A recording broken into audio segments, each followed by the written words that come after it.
Hello and welcome to the next edition of Verdi's lecture. I think it's the fifth edition right now. What is Verdi's lecture? I'm explaining stuff out of the esport scene, like players, organizations, why are they not in certain games, how does a game have to develop. I will have future episodes talking about like what does a game actually have or to contain as a content, to have as a maintenance plan or as a year plan. What does it have to deliver to the players, etc., etc. So I'm talking about stuff trying to actually teach something to the community that they obviously don't know, and trying to help in this kind of way. Sometimes it gets a bit rough when I'm telling some stuff, but yeah, well, that's obvious. That happens. That's obvious. So yeah, going to my today's title, or actually to the today's topic, which you can see here, is anti-cheat and how hard it is to contain hackers. First of all, when you play a game, it does not matter what kind of game, always be careful when you throw around your accusations. Never ever follow the rule. There's a golden rule out there for noobs, and I call those guys noobs. Yes, if someone is better than me, he's a hacker. That does not work. So always be careful about when you call someone a hacker. He just can be good. I played with the Zizou guys in Rainbow Six. They called them hackers. Yes, they are pro league team. They are fucking one of the best teams ever out there. Sorry for the F word, but yes. I played with our Counter-Strike Go players, and everyone was accusing them of being hackers. Yes, well, they're full-time pros. What do you expect? So, yeah. The thing is, always think about your own position in kind of the room, why actually the team does not work. Could it be you? So try to actually self-reflect in this way, okay? So, yeah.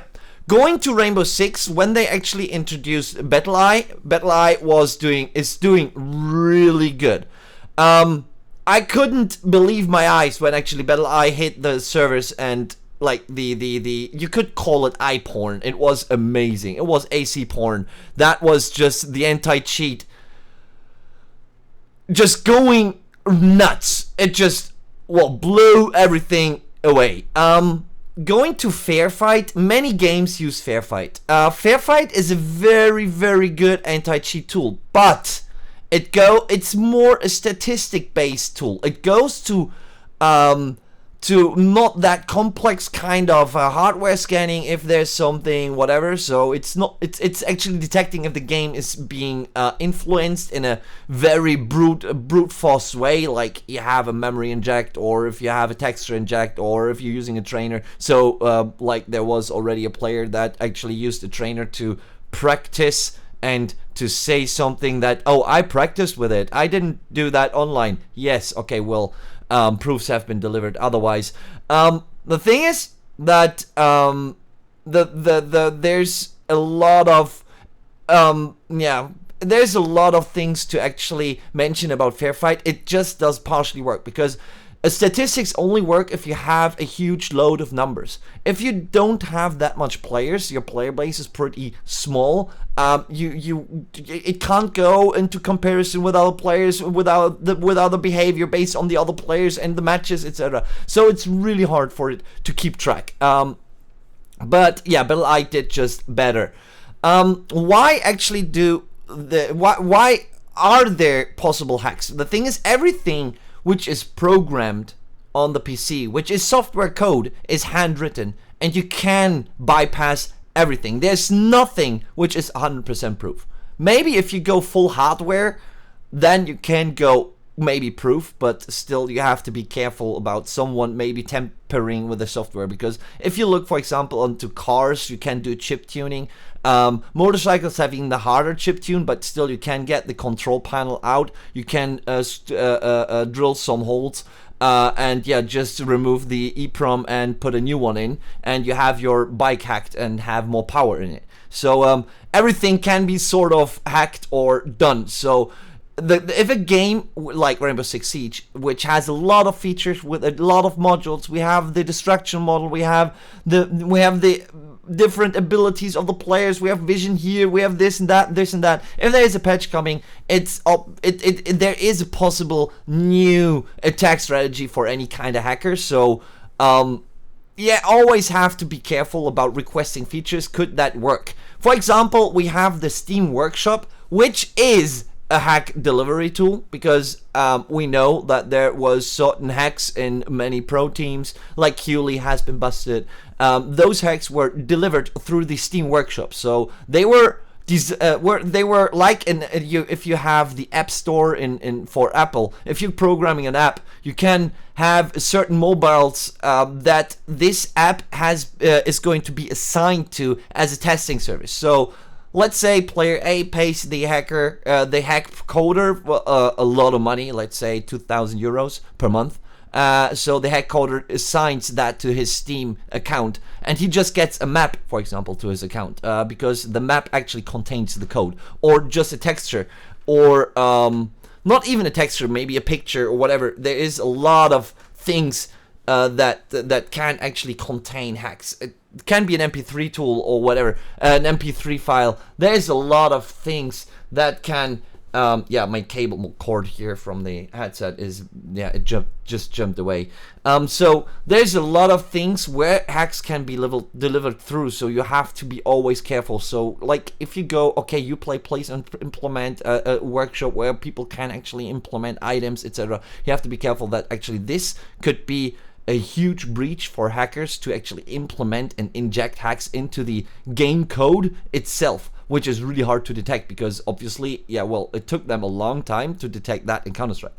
Or other games, to be honest. So even going with an API, a server API, it's really dangerous, because you can use APIs also to attack servers and well, to get sort of a bit of control over servers. So it's really, really, really dangerous.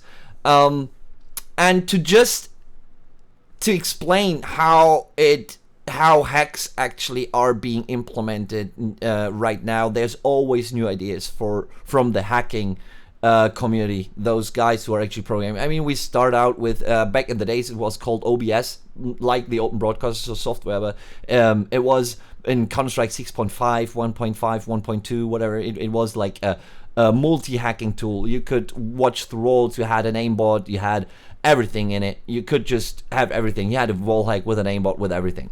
Right now, you have an iPhone app, for example. There's someone in the audience with an iPhone app, just clicking a button and you have a kind of a better headshot rate in on your screen. You can have custom maps, for example. Those maps in Counter-Strike where people are practicing on, and they're just in a certain code of what they are hitting when they're applying sort of settings to their trigger.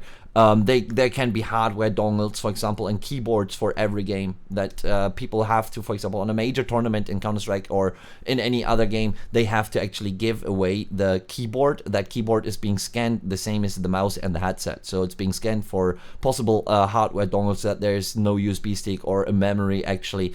A memory device, memory storing device implemented into those that can actually, that has a sending access to the PC that can implement a hack, for example. There are virtual machines on PCs at home, for example, also that the virtual machine actually injects the hack into the memory of the main PC, which is not seen by any AC tool because it's within the container, within the jail of the VM, and it's really hard. There's a lot of things, and there's the worst, which I just had as an information.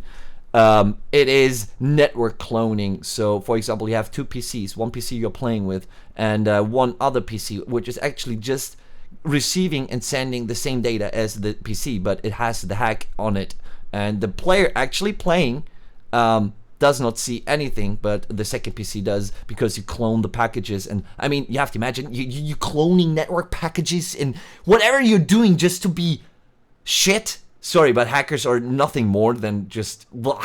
And what kind? I mean, respect to the guys who are actually developing such things, but you could do better with this idea. It's like, yeah, it's just well, whatever.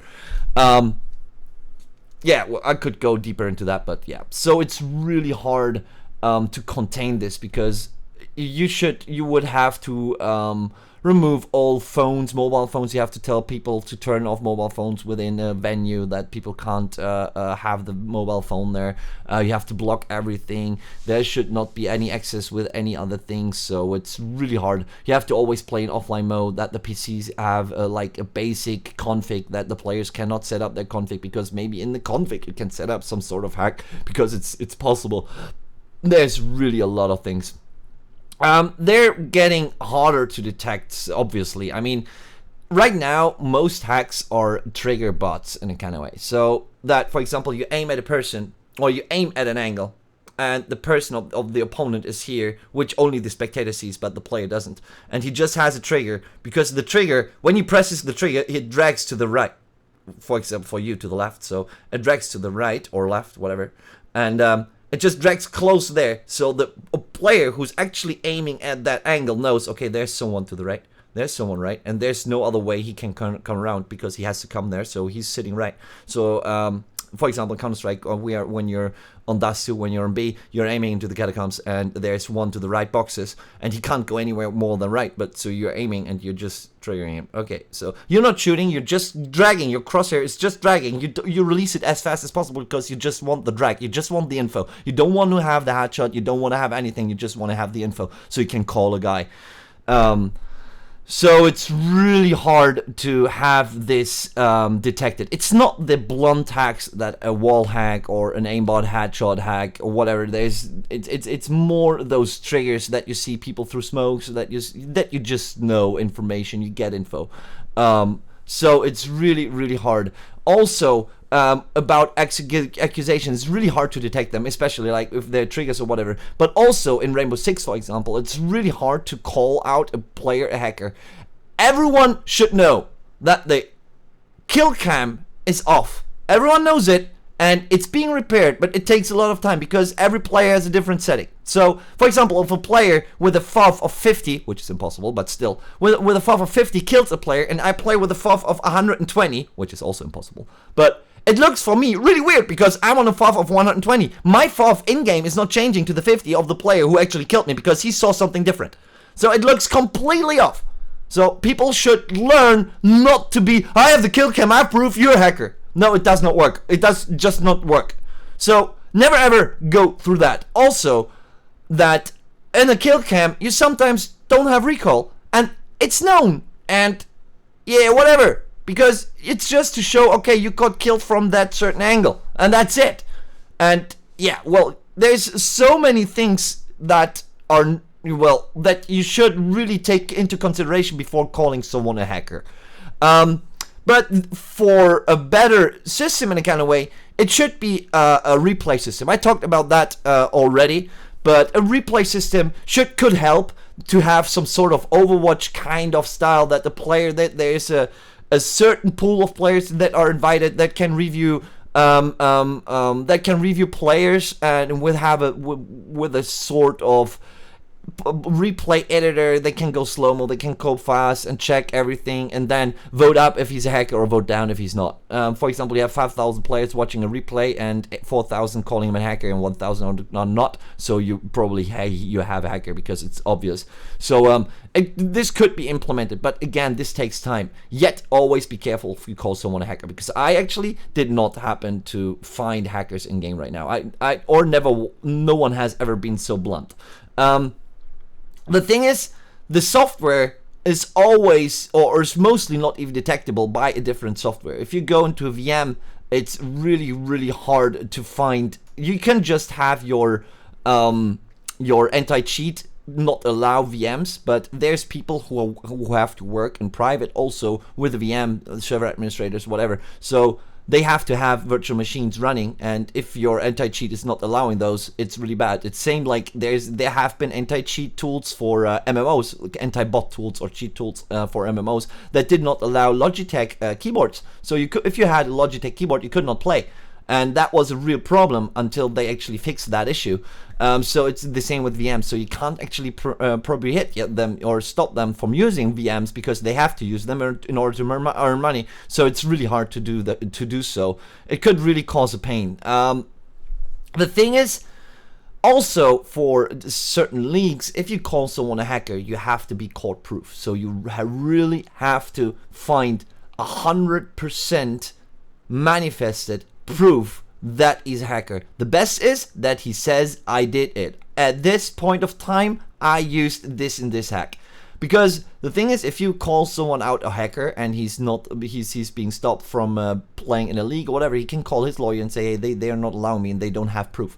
And then they're like, okay, so he has to have proof. He's contracted a player. He's being accused of something. You're killing his reputation. Why is that so?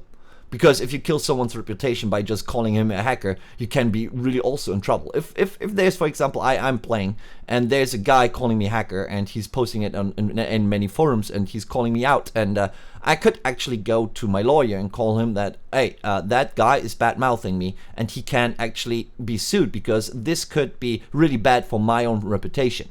So you have to be really, really careful. And the thing is also that if you wanna have tools that are really hardcore scanning for possible hacks, you are in a data security law kind of gray zone, black zone, red list-ish kind of no-go zone. Because the thing is that for example, in Germany, the data security, they are really nuts. They don't allow anything. So if you want to scan someone has to be acknowledging it, and there has to be a full text, and no one will read it. But the data security guys, they say you have to read it, but if you don't, you're free. And there's so much things which you have to take into consideration, which I don't want to go deeper in. But it's really hard to have this checked. But yeah, all in all, it's becoming really harder. The thing is, if you have a very, very suspicious player, you can always report them. Obviously, Ubisoft is working on this. I think they have a team though, that are working on any reported bad behaving player.